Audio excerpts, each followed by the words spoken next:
A Shalom Akim, Shalom, Shalom, giving all praises, glory and honor to Yahweh, Ba'ashem Yahushai, Ba'ashem Rakakadash. Double honors to the apostles and the elders of Great Millstone for teaching us his truth, and salutations to the sincere Akim and Aqua that may listen. May the blessing of election be upon your house. My name is Raquai. I'm back in here with another quick, Lord's will is always an edifying lesson. And for today's lesson, I wanted to go through some of the types of war tactics, and styles of warfare that was used by the Assyrians back in the ancient times. And I thought it would be basically a very interesting lesson to see how, understanding basically how our enemy fights, understanding how, the enemies within our that fought against us, within our nation in the ancient times, and how they and basically what tactics did they use, right? And what can we pull from the past to understand, tactics that are used, in these current times, so we are basically illuminated. As a matter of fact, I guess I'll start off with that precept actually. I always thought that, the history, knowing in the history is so, is so important. But our people, our people are very destroyed for lack of knowledge, as the scriptures say, right? They don't actually value the importance of knowing their history, right? And through the Lord's using his servants, the prophets, to be able to actually give them understanding in regards to what's going on, they get gemmed up and, hemmed up into these different situations, ultimately because, they don't really fully know their history, and they don't actually place value to it. This is Baruch chapter 4, verse 1, and it says, "This is the book of the commandments of the Most High, and the law that endureth forever. All they that keep it shall come to life, but such as leave it shall die." Right? So that's basically what you have. A lot of our people are basically they're dead. Basically, they're in the congregation of the dead. They're spiritually dead.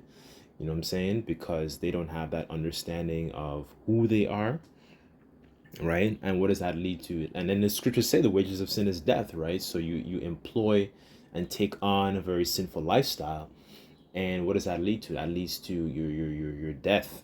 It leads to decay. It leads to destruction. So this is verse 2. Here's really the point. It says here, "Turn thee, O Jacob, and take hold of it, and walk in the presence of the light thereof, that thou mayest be illuminated." Right? So there's nothing wrong, with being illuminated, basically in righteousness. Not like how the elites say, but being illuminated and understanding what's going on, understanding, your history, understanding how your enemy fights, right? Let me just get that word, illuminate.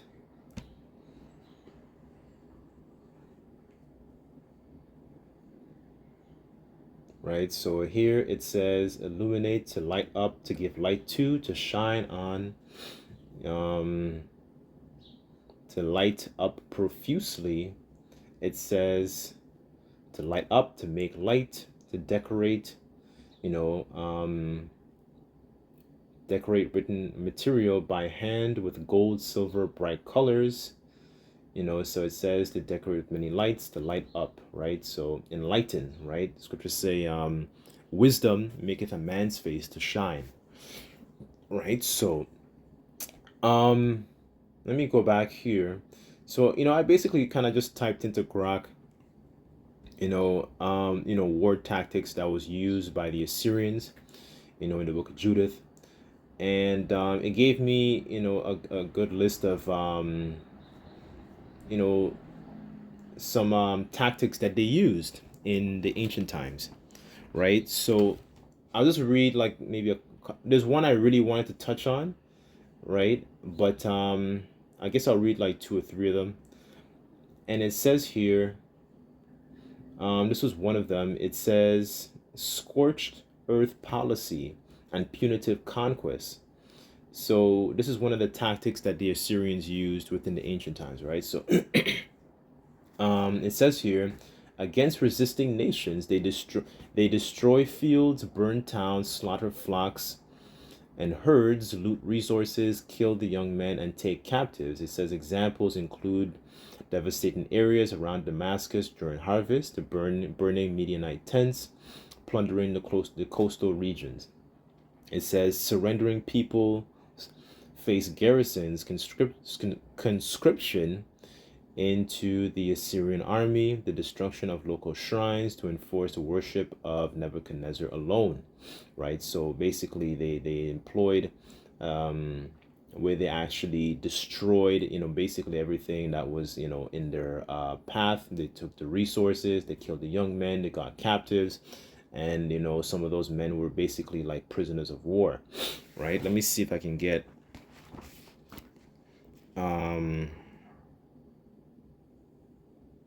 I guess an example of that.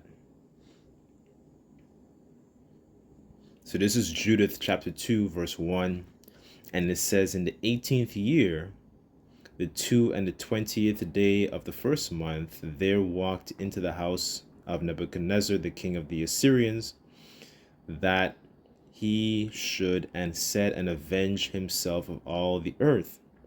So he called unto him his officers and his nobles, and communicated with them his secret counsel, and included the afflicting of the whole earth of his mouth. Right? So, here it is, verse 3. That then they decreed to destroy all flesh that did not obey the commandment of his mouth. And when he had ended his counsel, Nebuchadnezzar the king of the Assyrians called Holofernes, the chief captain of the army, which was next unto him, and said unto him, and thus saith the great king, the Lord of the whole earth, behold, thou shalt go forth in my presence, and take thee men that trust in their own strength, of footmen, and 120,000, and number of horses, with their riders 12,000. So he took a bunch of these men, and they began to just plunder the place. When you think about like how America operates when they go into these different countries, and then they eventually, what they do, they set up their governments. And a lot of the times what they do also when they go into these different countries, they extract a lot of the resources that are there, right? So but this is really actually the point. This is verse 27. And it says, and they went down into the plain of Damascus in time of wheat harvest, and burnt up all their fields, and destroyed all their flocks and herds, right? Because when you think about these things, these are resources. Remember, back in the ancient times, what we lived a lot more closer to the land, so doing these things really is a big deal, because now what you're doing is really destroying the livelihood of the people. You're destroying basically their economy, right? Because a lot of people might have had like vineyards, you might have had date trees, pomegranate trees, barley, wheat. Remember when we went into the land of Joshua, like we had all these, like the tribes had like their different allotments of the land, right? So during that time, it was we're that's part of the abundance, right? Those things are basically principal things for a man's life. I'm going to get that later on, but I just wanted to show this is one of the ways that he was a war tactic, a war strategy of what they did back in the ancient times, right? So them destroying the wheat harvest, right? And it says here, this is verse 28, And it says, therefore, the fear and dread of him fell upon all the inhabitants of the sea coasts, which were in Zidon and Tyrus, and them that dwelt in Sur and Okina, and all that dwelt in Jemnahan, and they that dwelt in Azotus and Ascalon feared him greatly. So, when when you see, like, I'll just use America as an example, because America is more likely to be that type of country to actually do these kinds of things, right? That's why a lot of these nations, especially in the East, they have a strong distaste, for America, right? So, they plunder their fields, they destroy. And what's crazy too? When you go into our culture too, in times of war, you wouldn't destroy the certain fields that actually bear fruit and have certain kinds of crops. You would actually be, because why would that, wouldn't even make any sense. That's the fruit of the land, right? Let me see if I can find that real quick, and then um 1 second. Let me see if I can find that.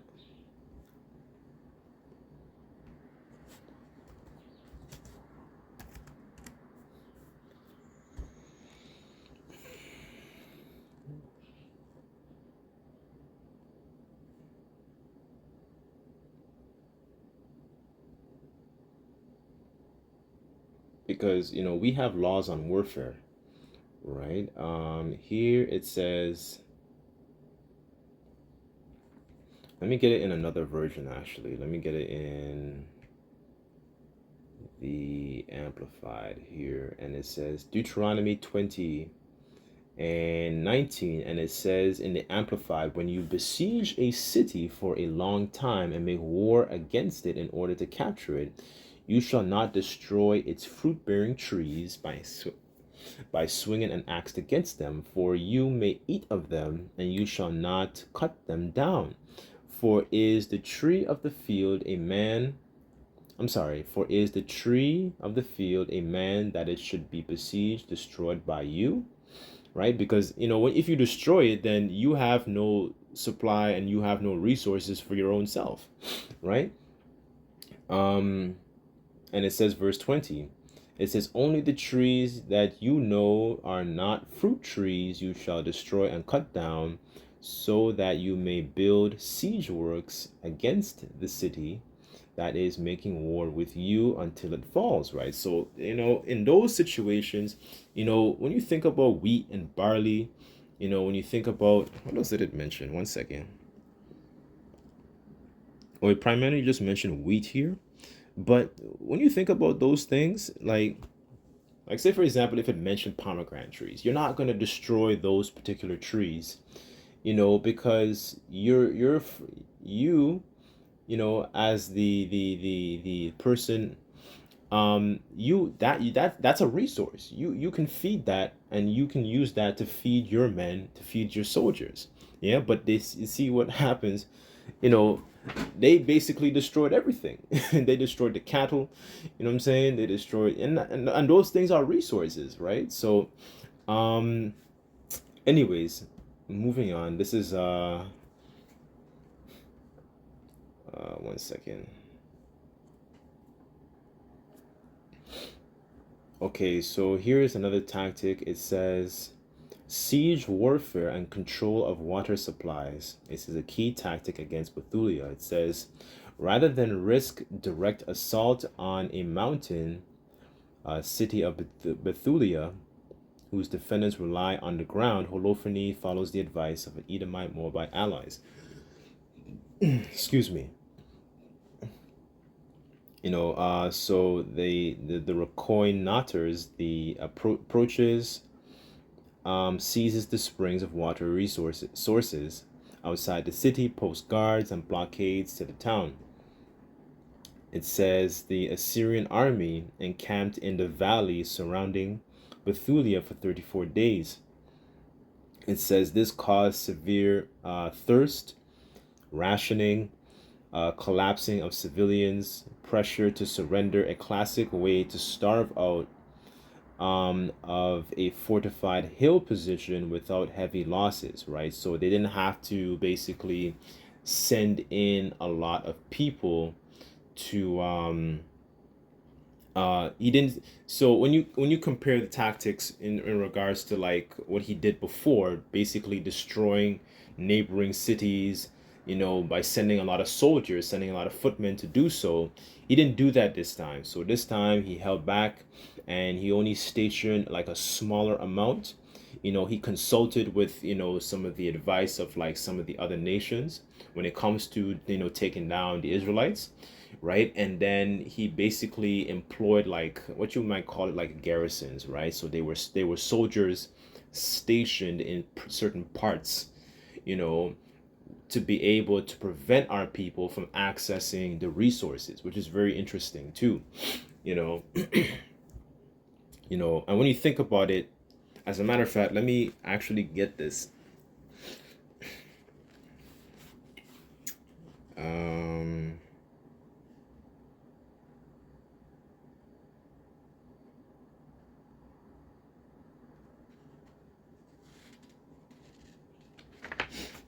that's in Ecclesiasticus.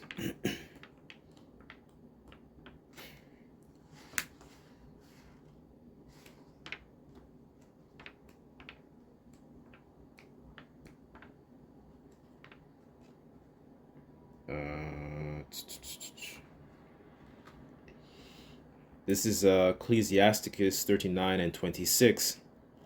And it says, the principal things of the whole use of man's life are water, fire, iron, and salt, flour of wheat, honey, milk, and the blood of the grape, and oil, and clothing. It says, all these things are good for the godly. So to the sinners they are turned for evil, into evil, I'm sorry. So all these things are very important principal things of a man's life, right? So let me get and show you exactly what they did. Let me see if I can find that chapter. Because when you look at what Esau does, or E does in these times, with the taking of the resources, you can kind of parallel what the Assyrians, and understand what the Assyrians did back then to understand what E is going to do now, right? Where was that? Let me see.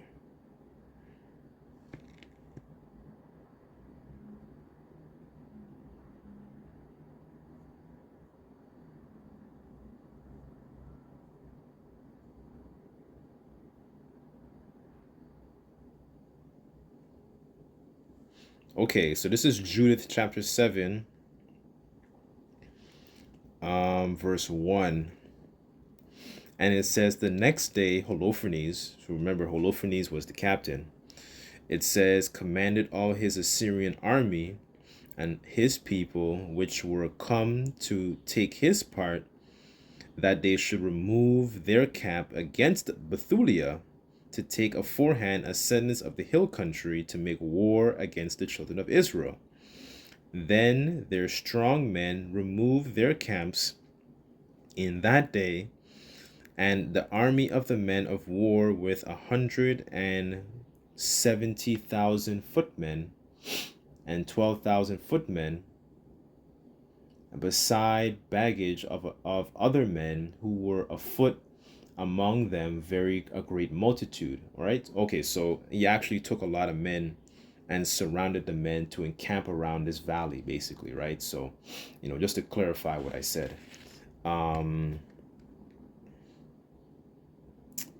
Where was that? That is this. Okay, so this is verse 6, and I'll read down. And it says, but in the second day Holofernes brought forth all his footmen, horsemen, in the sight of the children of Israel that were in Bethulia, and viewed the passages up to the city, and came into the fountains of the waters, and took them, and set garrisons of men of war over them. And he himself removed toward his people. Then came unto him all the chief of the children of Esau, and all the governors of the people of Moab, and the captains of the seacoast, and said, Let our Lord hear a word, that there be not an overthrow in thine army. For this people of the children of Israel do not trust in their spears, but in the height of their mountains wherein they dwell, because it is not easy to come up to the tops of the mountains. So so this is the, yeah, so he basically took control of the spring and the waters, right? Because that was something that, we were basically benefit them.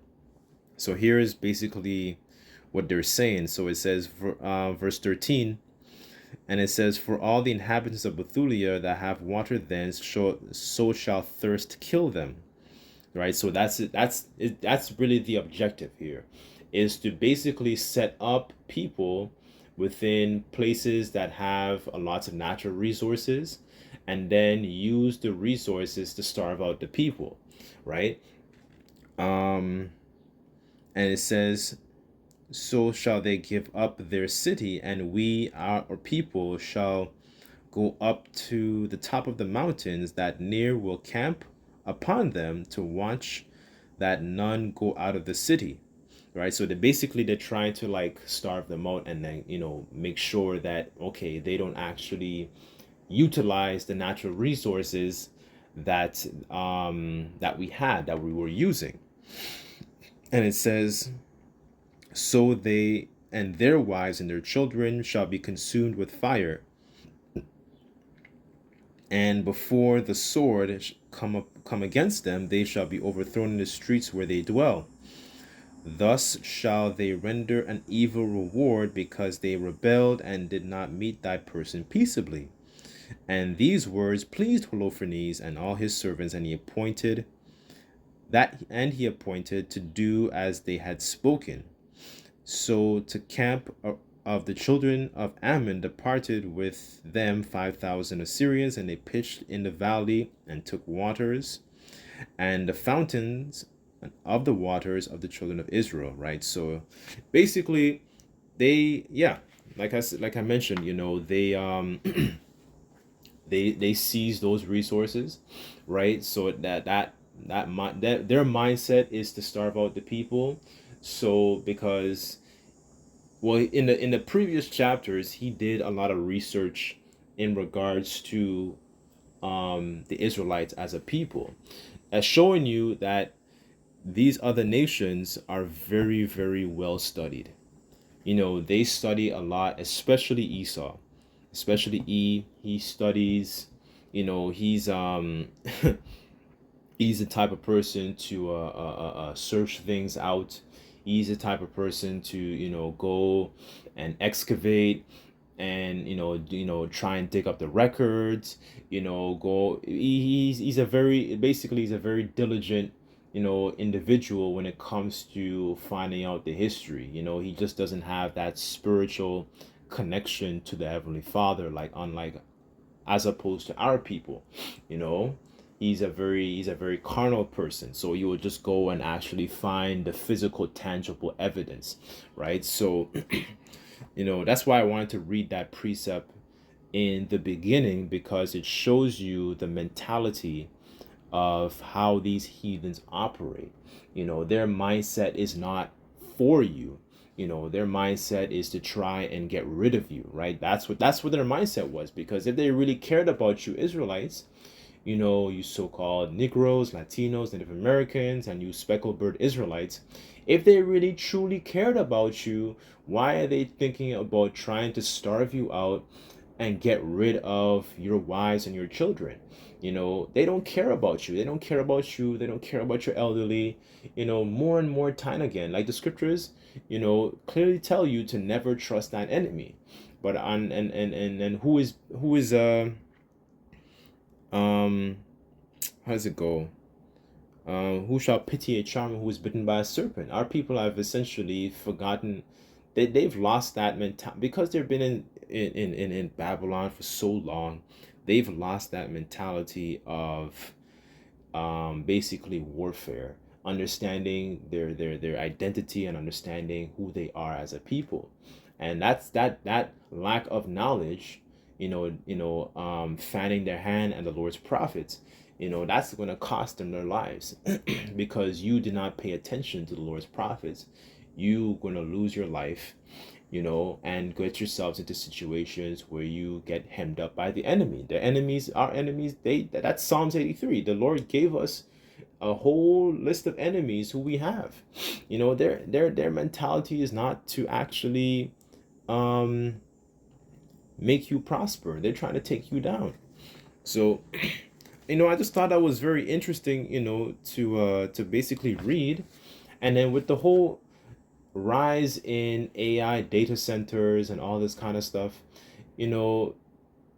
that is a piece of infrastructure that is actually utilizing a lot of water, right? And it's my spirit that water is going to become basically like a scarce commodity, within these times. Because it's basically, when you think about the digital infrastructure and the MOTB system, the mindset is pretty much the same.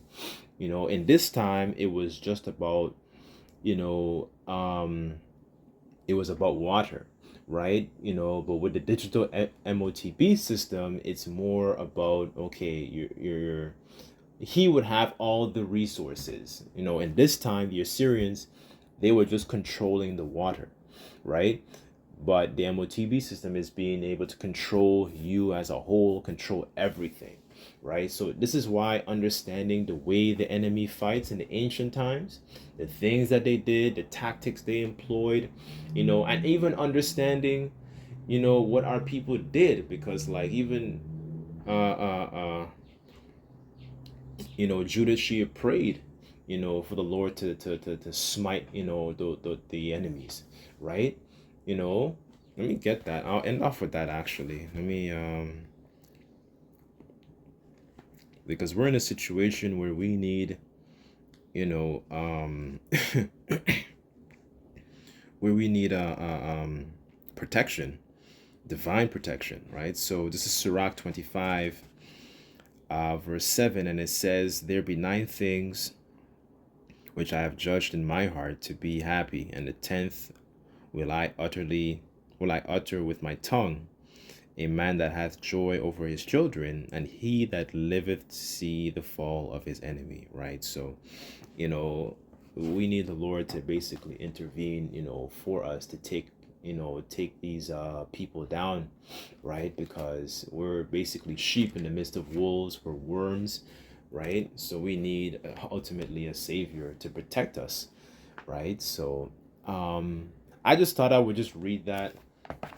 I just thought it was very interesting to understand, not just to see the righteousness of how a lot of our people conduct themselves back in those ancient times, but to also see the way also you can get more insight in regards to like how the enemies fight, the tactics that they used, and to understand like, okay,